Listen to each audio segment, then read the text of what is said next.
picks up win number 3 in 2007. Pick. 20 years of trying, 20 years of frustration. Dale Earnhardt will come to the caution flag to win the Daytona 500. 3 and 4, make room. Richard Petty and Dale Earnhardt. There's another 7-time champ. Jimmy Johnson wins his 7th NASCAR Sprint Cup championship. Slide Job Podcast. I am your host, Colton Smith, or Left Turn Central, here joined by producer Josh Northcutt and co-host Ben Miller. It's been a while since I've said that. I do, in fact, still have an interest in making podcasts, believe it or not. And we're here today to talk about an exciting conclusion to the in-season tournament, which I have essentially been too busy to follow too well. So maybe you guys can fill me in here throughout the episode. But we got breaking news. I would ask you how you're doing, but we got some breaking news. Denny Hamlin has signed an extension to stay with Joe Gibbs Racing, not for 1 year, but multiple years in that 11 car. It's been a talking point probably for the last 3 to 4 years now. How many years does Denny have left? Well, now we know at least 2. So what are your thoughts on this? Ben, I'll let you start. And what do you see as the future for Joe Gibbs? Yeah, I mean, just starting off with Denny Hamlin real quick. I mean, it's obviously no surprise to see him get that extension. I mean, what he's doing at 44 years old is absolutely remarkable, though, with 4 wins. I mean, this guy is not slowing down. I mean, he's definitely a championship threat driver this year, and he's definitely showing signs that he's finally going to break through to get that first championship. But when you look at Joe Gibbs Racing, the future's bright. The future's bright for sure, because I just feel like with Denny on board, they're going to keep the momentum going for sure. So, yeah, it's going to be interesting to see what Hamlin can do. Josh? I'll start off by saying Denny should have never been racing anywhere else besides 2311. So the fact that he's back with Joe Gibbs is very well deserved. It's interesting to see that it is a multi-year deal, as you mentioned, Colton. What that all will entitle, obviously we never know, right? They didn't say for sure 2 years because they never do. They always just put the words multi-year. Multi-year out there. As Ben said, that basically now locks down all 4 rides for Joe Gibbs. So the future does look bright. You got Bell, Briscoe, and Gibbs coming up on the horizon. Having Denny Hamlin in that crew meetings with those teams and everything else never is going to hurt. Who knows? Maybe Joe or Ty Gibbs can finally find victory lane with a little bit of extra help from Denny pushing. I am interested to see what it all would entitle with 2311. I'm assuming that's not going anywhere or anything else. Obviously, they will be staying with Toyota most likely, since Denny is with Toyota. They pretty much have to. Yeah. So but all that said, the GOAT of Joe Gibbs is back where he belongs, and it's good to see. Go to Joe Gibbs. Doesn't have a championship. Kyle Busch has a couple in the 18. Go throwing that word around a little too much recently. Not just you, a lot of people. But that's fair. It's a fair take. Yeah, I in both, like, I would say I'm not too surprised. I think Denny Hamlin's a guy who's just going to race until he can't no more, and maybe even beyond reason, like some other people we've known in the past. But there's definitely no reason to stop now in terms of racing. Like you said, Ben, he's a championship contender. He is an absolute threat this year. And, hey, he can prove me wrong. He can become the GOAT with a championship, I would say. And I'm kind of all for it. It's so weird that my love or hate relationship with Denny Hamlin has been so back and forth over like the past 5 years. Always remember what he did to Chase for his first win, but at the end of the day, it didn't make that big a difference. So, yeah, that's all I got. I think this is interesting because now all the rumors were whenever Denny leaves, who's going to take that 11? Is it John Hunter Nemechek? Is it somebody else? You don't have to worry about those rumors for a couple of years now because Denny Hamlin is here to stay. And, yeah, but let's go ahead and move along to some other breaking news this week. In beautiful fashion, NASCAR announced that San Diego will be getting a street course, or I guess kind of a street course, getting a road course race on a military base in San Diego. Probably the coolest NASCAR promo I've ever seen. I would say coolest, like, just promo for anything I've seen in terms of sports. Like, just a really cool video. You guys go watch it. They got assembling the team, and they got them in jets and all that. It's really cool. Whatever changes NASCAR made to their media team, it is going insane. And I remember seeing a job posting for that media team, so I guess I should have applied for that. But great work. If anybody on that media team is watching, you guys are killing it. But this has been rumored for a while now. For some reason, it seemed like the rumor had just gone away, and then it was confirmed with this video. So very excited. It's a very unique experience that it's going to be. And Josh, you said it, San Diego 2026. Yeah, I'm going to have to be there. I have to be. I've, ironically enough, talked to my supervisor, and I sent it to him because he's a big NASCAR fan as well. And he's like, well, great. You just planned our first vacation for next year. Talking about him and his kids and everything. Nice. But that is one of the coolest things I've ever seen. I don't even care the setup. Like, I know I made the joke about it. Well, if it's in San Diego, it needs palm trees and it needs this and that. Well, no, if it's got even just jet planes just chilling in the background, or a jet plane taking off somewhere as another car's driving by and there's pass for the leads and stuff like that. This is one of the coolest things in the world that, as a veteran myself, I've seen, where being on a military base and giving back. And as you mentioned, that promo, that's like top 5 promo of any sport that I've ever seen. That advertisement had you hooked, line, sinkered. It had a little bit of cheesy fun. Again, I won't spoil anything if you haven't seen it. You need had to some good action. Yeah, great action. Do you? I do have one question. Do you think they really went up in the jets? That's what I'm trying to. I know Chase can fly. Like, I don't doubt he can't fly those things. He cannot fly those things. They will not let. I would assume they. I think they did. I think they did because they had pilots like driving in front of them. Correct, and So I would think that they. I don't know. To they day, fooled me. That's what I'm saying. To this day, as an adrenaline junkie, that is the one thing I want to do. So the fact that all the drivers got to do that, if real, that is the coolest thing in the world. And it also had a mixed group of drivers as well. It wasn't just your full-on top stars. Not a lot of non-NASCAR fans know who Noah Gregson is. Noah Riz Gregson to you. Yeah. So him being there and that, I know he had his little TikTok trend. It was perfectly done. So again, shout out to NASCAR and their media team. Yeah, absolutely. I mean, such a cool video, and I feel like this is going to be one of the coolest things NASCAR is going to put together. I mean, what a way to celebrate the 250th anniversary of the U.S. Navy. I mean, overall, just a really cool experience, though. And just looking at the race itself, I feel like it's going to put on a great show. I feel like it's going to draw a lot of fans, going to draw their interest a little bit, especially in the San Diego market. And, who knows? Maybe that race would be good or just as good as the Chicago street race. But overall, though, it's definitely nice to see NASCAR make its return to Southern California after the departure from Auto Club Speedway. But, I feel like this is a tremendous idea that NASCAR is doing to put this race together for next summer. And I cannot wait to watch it as a fan.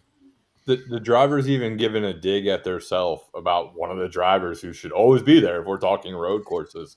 It was so good. I couldn't believe it. I couldn't believe I was watching a NASCAR commercial. Yeah, no, we are definitely making that push back to when NASCAR drivers were what we were marketing. Like, I guess you kind of always have to market it, but we're actually making efforts to make them relatable and marketable and somebody that you can attach yourself to. So that's really all I got on that. But keep it up, NASCAR media team. Keep it up, NASCAR. Keep finding different markets to go into and unique stories. They called it, it's not a race, it's a mission. Like stuff like that. Think of stuff like that. Make it a compelling storyline before you even come into the season that the race is in, like something like that. I love it. Keep it up. And I think that's something that is beautiful about this era of rotating schedules and whatnot is that we're getting a chance to see all these different stuff. That's what I thought about Chicago at first. Did it lose its lust by year 3? Yeah, but at the end of the day, I think it is an impressive thing to do. I'm gonna say knock on wood. The difference is Chicago and the citizens of Chicago didn't want it. It seems like the Navy is all in on this as well. Mm-hmm. Absolutely, yeah. I agree. But that's not the only headlines this week. We've gotten through 2 of them. Let's get to the third one, as Mark Martin has made some waves, making some comments that wouldn't be anything you wouldn't expect on the comment section of a Twitter post about the playoffs, but still fair comments that I agree with to an extent. But Ben, I know you got a lot on this, so I'll let you take it away. All right, so it was Mark Martin and Daniel Trotta going at it on Twitter. Mark Martin said that this is a quote that he said. He said Joey Logano being 20th place in the points and winning the championship last year, that should have been the nail in the coffin for that playoff system. He thinks the old playoff system is better. I mean, you can't argue that, though. I feel like in a way we need to find ways to give the driver that's most deserving the champion to be the champion. But one quote that caught my attention was Daniel Trotta on Twitter, who said, what we got is a whole lot better than what we're used to. We need a playoff. We need eliminations. We need to award winning and consistency. This format does it all and is highly entertaining. I mean, just my perspective here is when it comes to the playoff format, though, I mean, I always enjoyed it, though. I feel like it's always nice to see eliminations, and definitely keeps me on the edge of my seat, especially as we get into the championship 4. But the thing that we need to figure out to do is we need to eliminate winning you're in, because I feel like that takes away from other drivers' possibilities of what they can do. Like it's great to see upsets and all that, especially with guys who we don't see necessarily running up at the front, always running consistently in the back. But winning you're in should not be a thing in NASCAR, and we just need to try to find ways to make the most consistent driver who has been consistent enough to be a championship caliber driver be rewarded with the championship, because yeah, I just feel like we just need to do that. Josh, what are your thoughts? Yeah, so we have obviously spoken a lot about this. I am team playoffs. That is one thing I am very strong on. I get it's not a quote-unquote motorsport type idea, but I am team playoffs. But you guys are right. There has to be a better way of doing this. We have situations right now where one win is going to get you in. I hate to say it, all 3 of us have spoken highly on this guy. All 3 of us have had high hopes for him in the beginning of the year. But where's Josh Berry been the last, I don't know, well, since he won a race?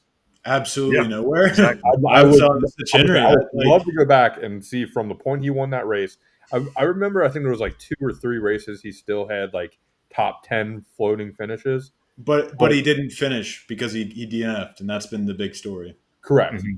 This dude's going to get in the playoffs over a guy who, not props to him, the 3 of us, well, me and Colton specifically, have bashed him. Ty Gibbs would be 16th right now. That man worked from 30th points all the way up to 16th, and due to all the wins, he's not sniffing the playoffs. He needs to find a win himself. His hard work throughout the season should be rewarded. Yeah. But I will continue to bang the desk. We do need a playoff system. American sports love playoffs. As you mentioned, Ben, the cuts and everything like that is really cool. But I don't believe it should come down to one race. It should come down to maybe 3 or 4. I'll give that up to Colton on his idea. And I will wrap it up with this. I'm sure you guys have already seen it. I know Colton probably follows it. But the Twitter page, NASCAR Winston Cup Series standings, do you guys happen to know who would be in first place right now in the points if the Winston Cup still was a thing? I think Christopher Bell? Chase. Or no. He's got to be Chase Elliott. Yeah, Chase Elliott. It's Chase Elliott. How many points do you think he'd have up on Christopher Bell? Like 300. 300-ish, yeah. 125. Oh, okay, we overshot it. I mean, the season would be over, and we still have, 3 months of racing left? 125? Season would be over because of 125? Yes. No, if Bell rattles off like 3 wins. But he hasn't. That's the problem. Bell hasn't even been near the wins either. Those 3 right, wins. But we still have like 10 races to go, more than 10 races to go. Yeah. Like, that's plenty of time, because also in the Winston Cup point system, a win means a lot more. You get like, I don't know what the exacts are, but you could get like 75 points for a win and 50 points for second place. Like, there's a wider variety. You will make more points based off of winning than you do. So you do reward winning in the Winston Cup series, but it's not the same points wise. I'm going to say, is my old brain just relapsing on the whole not remembering 75 points for like a win? I don't remember it. I don't know if that's exactly what it is, but like what I'm I'm saying is the gap between a first place points to the second place points right now is 5. The gap between it was wider in the Winston Cup series. I think you wouldn't even score points if you were low enough on the totem pole. I could be mistaken on that. Shout out to Chase Elliott, by the way, a 10th place average finish right now on the year. That is insane. The run that team is on. That's my boy. Exactly. That is my boy. So my comments on this is, he said that consistently, we need a system that consistently rewards winning, correct? He said something along those lines. Yeah. Yeah. So when do you guys think the last time the person with the most wins won the championship? Kyle Larson didn't win the year he did. Or no, it is Kyle Larson, right? Yeah. 2021 Kyle Larson. Before that, 2017 MTJ, 2016 Jimmy Johnson. There's years where Kevin Harvick won 8 to 9 races, didn't win a championship. Denny Hamlin's had an 8-win season in there, didn't win a championship. So if the goal is to reward winning, we're not doing a good job of that. We're not doing a good job of that. And it shouldn't be. In reality, it shouldn't be. I think there should be a playoff system. If it's my perfect world, we never left the Winston system, and nobody knows any different. You watch F1; it's a great thing going on right now, and it makes some years really boring, but it makes some years really, really entertaining. Mm-hmm. But I think where NASCAR went wrong is they went, and I've said it before, they want that Game 7, but they don't have 7 games. I'm not saying they should have 7 games. But if you have 3 games, 3 races, you can somewhat have a better Game 7 moment. It definitely builds it up a little more than just having a one-off race where your Game 1 is the first 15 laps of the race and your Game 7 is the last 15 laps of the race. I don't know. That's not even, but you know what I'm getting at.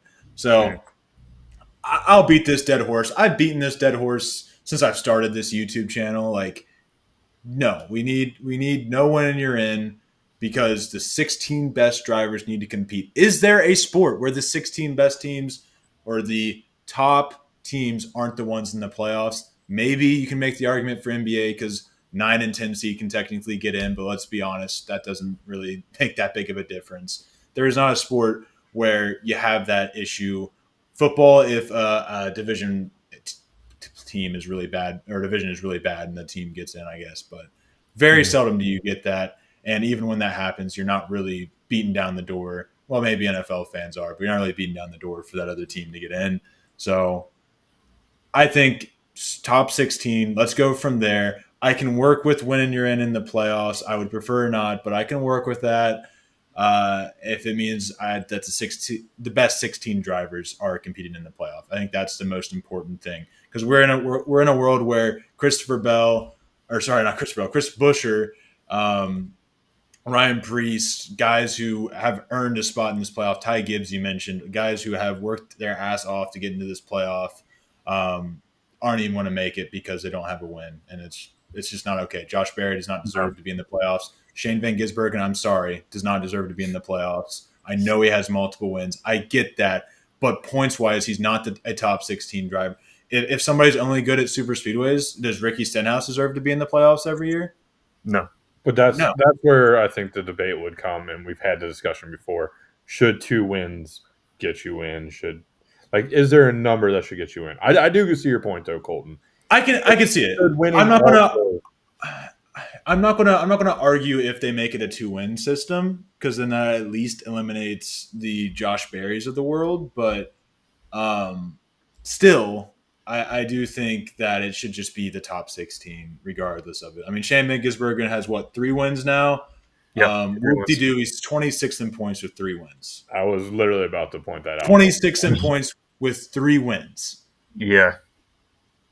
So yeah, that's my 2 cents. I think I've beaten this dead horse so many times, so I'm more than happy to move along to our fly the flag if you guys are. Yeah, my favorite thing about all this, Colton, is you're back and we're already off time measurements again. Yep, I'm good at that. So Connor Zilic is the best Xfinity rookie in decades. What do you got, Ben? I'm going to go yellow flag on this one. I mean, obviously it's been a really good rookie season for Connor Zilic, but I mean, it's debatable though, because we've seen drivers in the past who were in the Cup Series had great Xfinity Series seasons, like Ty Gibbs, William Byron, Tyler Reddick, a couple others. But yeah, I feel like right now I'm going with yellow flag. Josh? I'll throw the yellow because I'll be honest with you, I don't really follow the Xfinity well. So it's not fair for me to speak on it, even back in the days of when it was the Busch Series. I just always had other things to do on a Saturday that my mindset didn't go to, I'm going to sit down and watch Xfinity. College football. Correct. So Sundays were built for NASCAR in my brain, or Saturday nights. But I don't tune in enough to Xfinity to speak on the matter. Fair enough. I'm going yellow flag. He could end up there. He's not there yet. He's still got a season to finish before he could be considered the best rookie of all time. Or, yeah, I think that's what he said, all time. Or at least a recent time. Recent time. Yeah. Byron, both good points there. Alan Gustafson will be fired from HMS, or at least fired from Chase Elliott's crew chief role. I'm just going to go ahead and wave the red flag. I don't think so. Alan Gustafson has made silly decisions like he did at Dover throughout Chase's tenure. He probably would have 3 to 4 more wins if not for those. So I don't think that's going to be a fireable offense. However, I would like the idea of a little crew chief swap, because that's worked in the past for a lot of guys. But Chase is also having an outstanding season, and Larry Mack made the point. Consistency, we all talk about, we want to reward consistency, blah, blah, blah. Well, guess what? Chase Elliott's the most consistent driver in NASCAR right now. So he's achieving that. Why would we break that up? Josh, what do you think? It's a red flag for me. If it's not broke, don't fix it. Simple as that. I know he made a mistake, but mistakes happen every once in a while on Sundays. You're not going to completely flip an entire crew unless it's a Kyle Larson team. So I'm going to throw the red flag.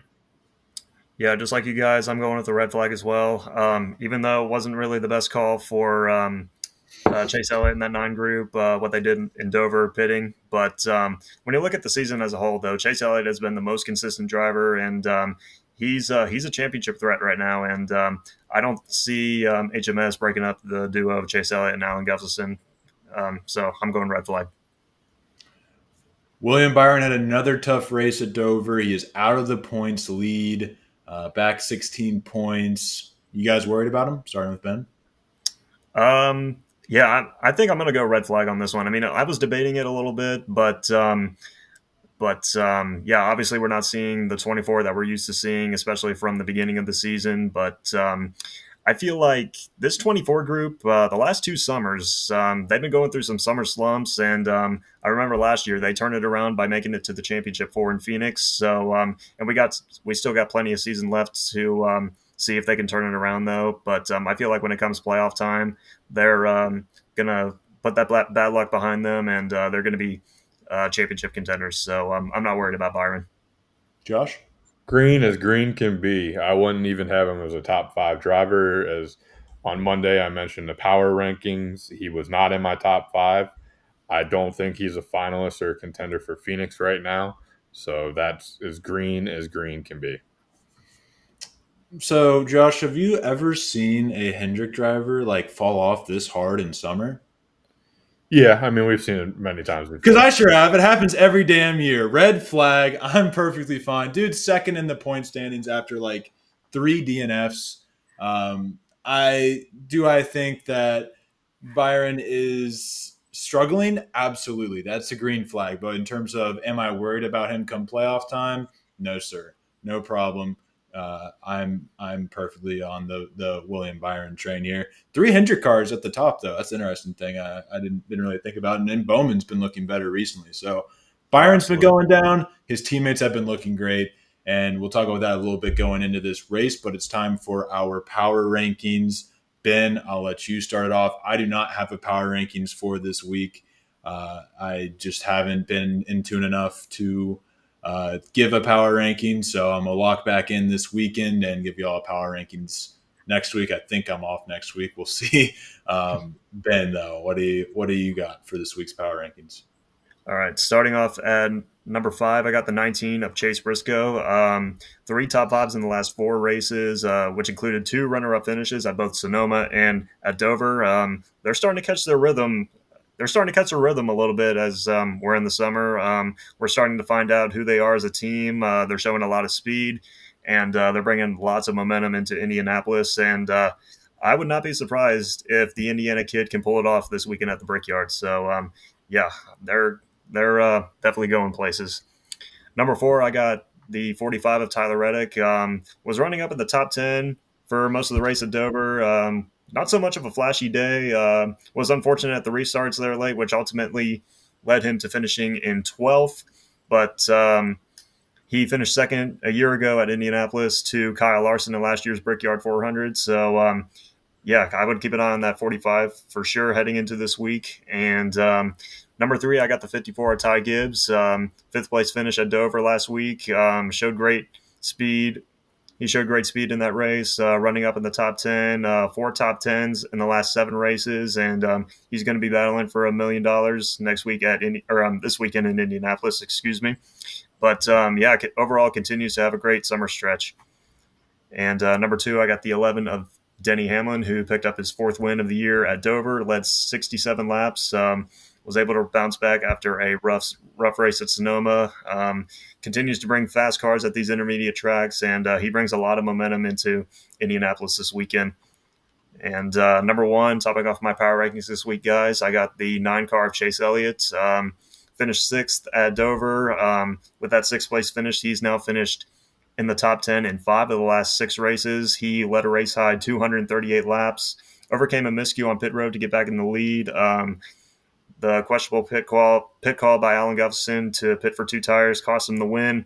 Overall, it was a good day for driver number 9. Still looking like a championship threat caliber driver, and he's now the new points leader over his Hendrick teammate William Byron by 16 points with 5 races left remaining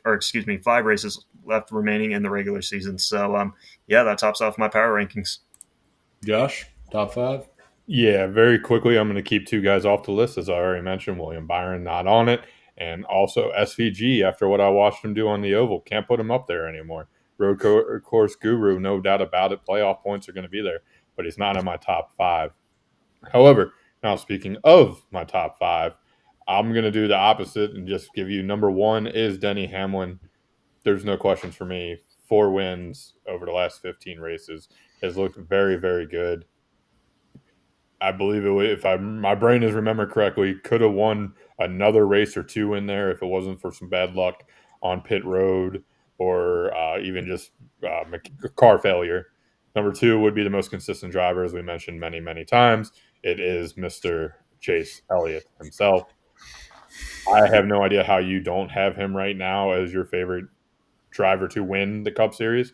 It seems pretty obvious. Was that? Because we reward winning, not consistency. That's fair. I mean, that is fair. But I still think right now he's got to be the clear favorite. Number 3 is Kyle Larson. Not been absolutely great, but still getting the job done. Hard to ignore the 3 wins that he has had. He's also led the most laps in the last 15 races.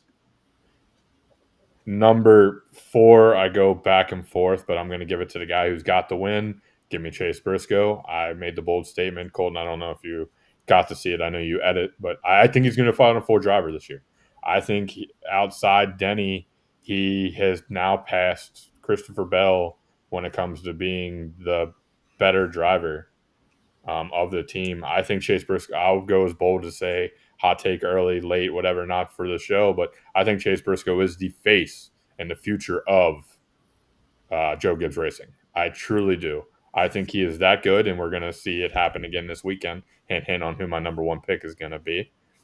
And then number 5, I will go Christopher Bell. He still has those 3 wins. Hasn't been over the last 15, but has very good finishes, second best of 12.6. So give me Christopher Bell. And boy, oh boy, am I drinking the Joe Gibbs Kool-Aid right now.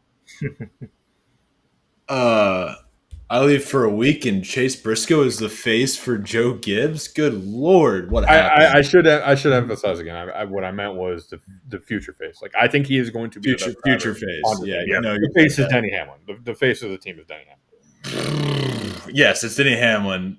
Yeah. We can talk about it later. We got some Fast Five picks to get to. It's debatable. I guess Fast Five picks. We do this every week. Josh, you scored the least amount of points last week. Looking at the point standings, Ben wants to talk about how far behind I was to start. Currently 38 points behind Ben in the lead. So all it takes is one more correct win. Shout out Bull, by the way. Huge shout out to Bull. Yeah, let's get it straight. Bull got you back in this. Bull got me back in this. If not for a caution, I could have very well been even closer. But it's okay. I'll take it. And Bull, I'll try to take it from here and do you proud.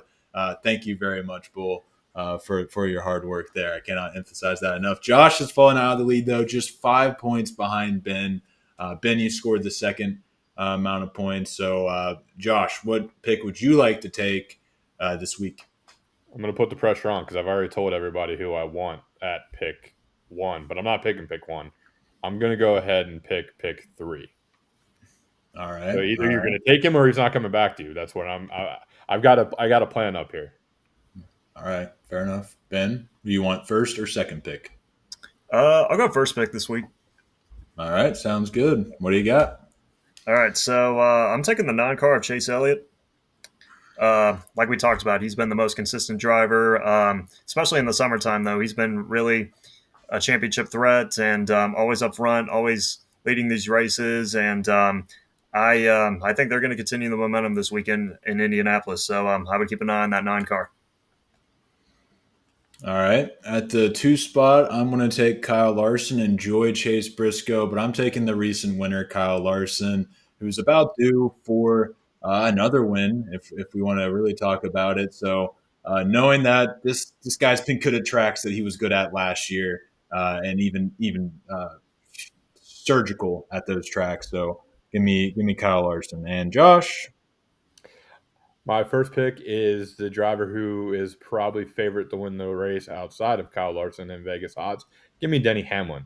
He's been arguably the best driver. We talked about how all high and dandy, how great he is. He's got the momentum of getting a new contract and not having to worry about his seat, though it probably was never really that hot.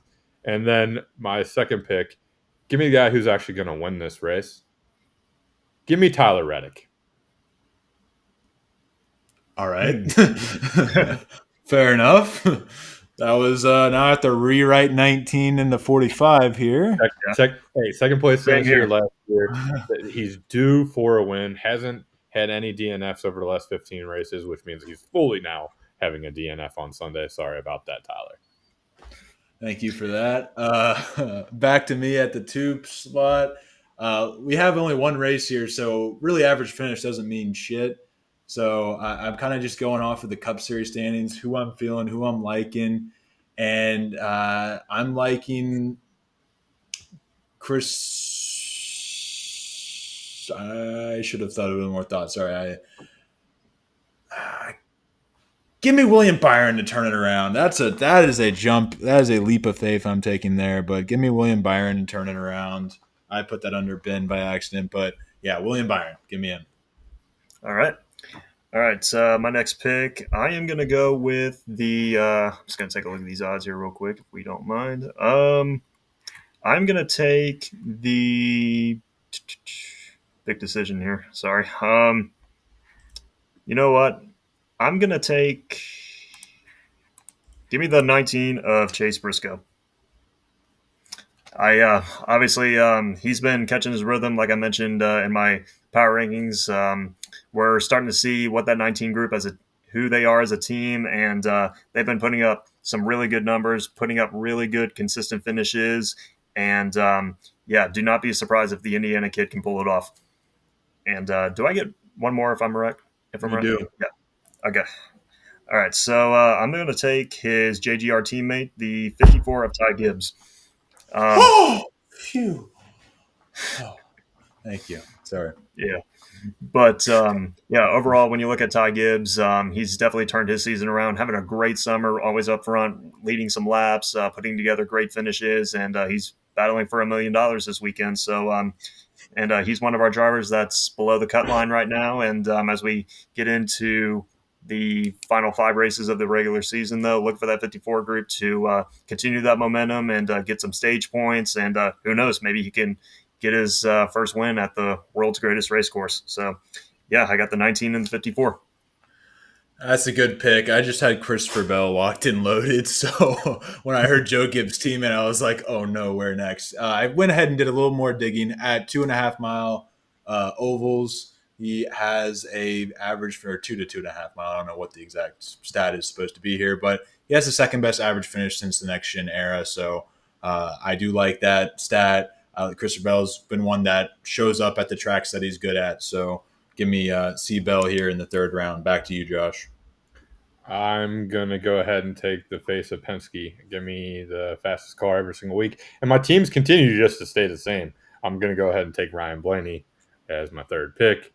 Fast car all year. Indy always means a little bit something extra to Team Penske.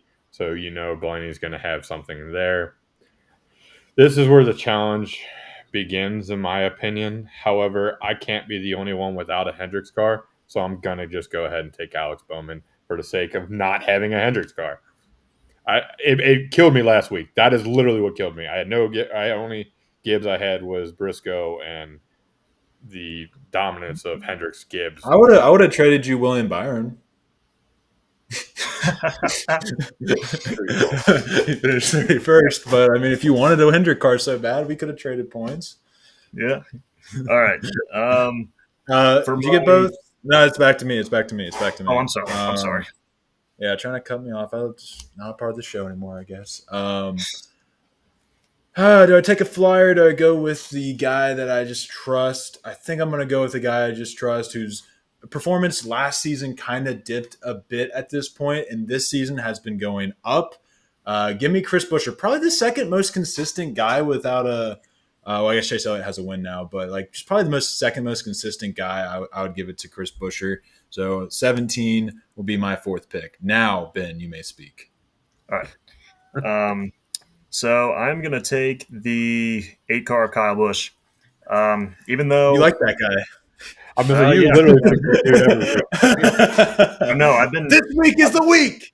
The week Kyle Busch figures it out. Yeah. But even though I was a little hesitant on picking Kyle Busch, but because of what's been going on at RCR this week, especially Richard Childress' comments after Dover. But I feel like driver 8, he's been turning it on the last few weeks, putting up good consistent finishes like at Sonoma and at Chicago Street, I believe. But had a fast car at Dover. Unfortunately, didn't get the result. The car faded late. But I look for driver 8 to try to turn it around, and he's another driver that we got to keep an eye on, as he is below the cut line, and he's been gaining some stage points to try to get himself back into it. So he's not as much needing a win, but I feel like that 8 car, he's going to be a factor to try to get some stage points. And then your final pick? Final pick, yes. So I'm going to take the 77 of Carson Hocevar. I mean, obviously, it's been a rough stretch for driver 77, but when you go to these these fast tracks. Like you look at Charlotte, Pocono, Nashville. He's been really, really fast. He always up front, puts together good qualifying runs. But yeah, I feel like Indianapolis is going to be the perfect track for driver 77 to try to turn that bad luck around because, like I mentioned, it's been a rough stretch. And he's more than likely needing a win to try to solidify his spot in the playoffs. So, yeah, I'm going to keep an eye on this on Carson Hocevar this week to try to turn that bad luck around. So, yeah. Help me out here, Colton. I got two drivers. Pick one of them for me.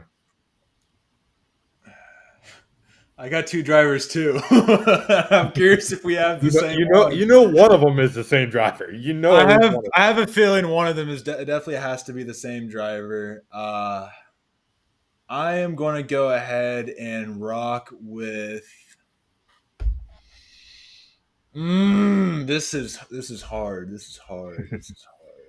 I'm going to go with kind of recency. I'm going with Eric Jones. I feel like was that one of them? No, that doesn't help me any. Good, great. Eric Jones is a guy who's got the 11th best average finish at 2.5 miles since the next gen era. I don't know why it's called 2.5 mile. It should be 2 mile tracks. But anywho, he's got the 11th best at tracks like these, and legacy has been good. Or Eric Jones has showed up at the tracks that we expect Eric Jones to show up at. So for that reason, I'm going to take a flyer on the 43. Hopefully it doesn't bite me in the ass. But, yeah, 43 of Eric Jones. And I am thrilled to have not made Josh's job any easier. Well, it's simple as this. It's going off of what we saw last year. Second most led laps, Bubba Wallace. Was that the person you were That was the other one. His recent performance worries me. Correct. Was I just went off of Jones has been kind of good, and all the outside stuff with Bubba Wallace is always going to just make me think second. Not Bubba Wallace specifically, but his team. And then the other driver that I had in mind was Brad K. I honestly had three, and I just eliminated Brad K. and went down to Bubba. I feel like I should eliminate Brad K. But because my body and my brain is telling me to eliminate Brad K, I'm going to ignore that. And I'm going to take Brad K, which means Bubba's winning the race on Sunday, and I'm going to look like an idiot. Hey, I'm more than happy to look like an idiot there. So now it brings us to our winner picks, and we'll wrap up the show. Good Lord, 4 minutes just disappeared. I am going to throw it to Ben because you had the first pick. Who you got winning this week? Yeah, I was going back and forth between a couple of drivers. Obviously, there's a lot of drivers that are carrying a lot of momentum into Indianapolis, but I'm going to ride with the 9-car Chase Elliott.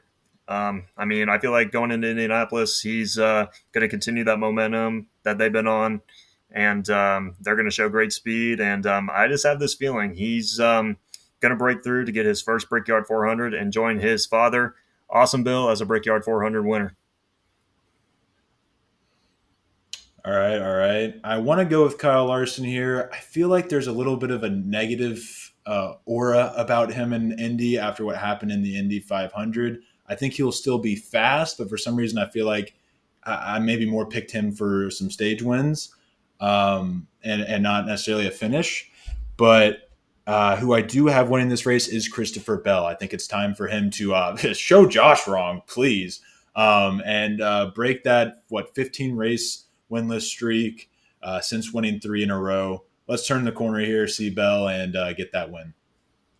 So I've given you 2 drivers, and would it be ironic if I just turn around and pick a different third one who's going to win the race? But I'm not going to. I'll say it sounds like something you would do. But I'm not going to. I'm going to go with the guy who I had in the beginning of the week, the guy who I mentioned, the home state kid, the man driving the 19.